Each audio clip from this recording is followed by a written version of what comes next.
This is why she's such a great competitor.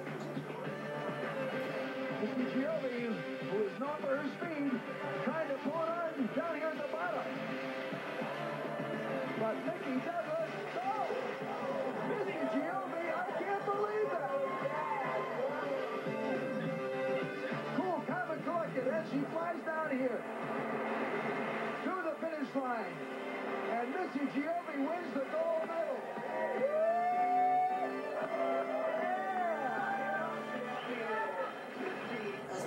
Joining us, our extreme being of the day, Missy Giove. Great ride.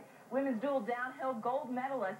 Tell us about the run, about the snow. You've never raced in snow before, at least not in a few years, right? Yeah, I raced one before in like a mogul competition on bikes. It was definitely different, but definitely kind of same kind of thing, a little bit inconsistent terrain. You know, one run you come down and you have a big rut in your line. The next run you come down and you have a bigger rut in your line. So it was definitely a little bit inconsistent, but it was fun. For someone who raced most of your career in Europe, what's it like to come home to the States and have decent crowds? It's fun. This is a lot of fun. Extreme Games has been a great time. I had a lot of fun doing it. It's different. It's definitely not totally 100% our sport, but it was definitely a fun alternative thing to do in the wintertime.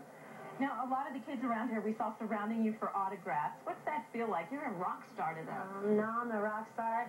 They're cute. You know, I think it's cool. I think that if somebody can be, you know, a role model and not necessarily like, you know, Barbie, I think that's a cool thing. So hopefully somewhere out there inspire somebody, because a lot of people inspire me along the way. Well, one thing that does inspire these kids is the way you ride, and they try to copy it. We're going to take a look at your run. Okay. And if you talk us through your run right down here in the monitor.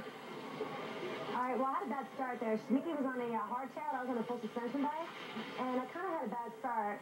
But here comes the whip section on the red side, which is, like, horrendous. There was some huge, like, ruts, and pretty much every time you got to them, you'd want to close your eyes because it was so scary you didn't know what was going to happen.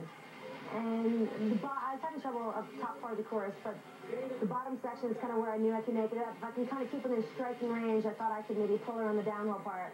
And this is where my forte was. It was like, just pedal, get low, hammer, and just, it was like real subtle movements, right, left, and I was able to like pick up a lot of speed and momentum and catch her right at the end there. So it was fun. It was hairy in the bottom there like that. Like you would get cross-threaded, and that's like, that at the very bottom with the higher speeds is a lot more like what my sport's like. So it was like a real big, you know, comfortable thing for me to get in there. Just, that's what I like to do. Well, your experience shows, and thanks a lot. We're glad you're with us. Thanks a lot, Missy. Well, Chris, no doubt Missy Giove, a fantastic athlete, but can't we have all extreme beings? Who is that? I mean, after all, Adrian Scott, he can't be a mayor, but he certainly can be an extreme being. Looks like Chevy Chase.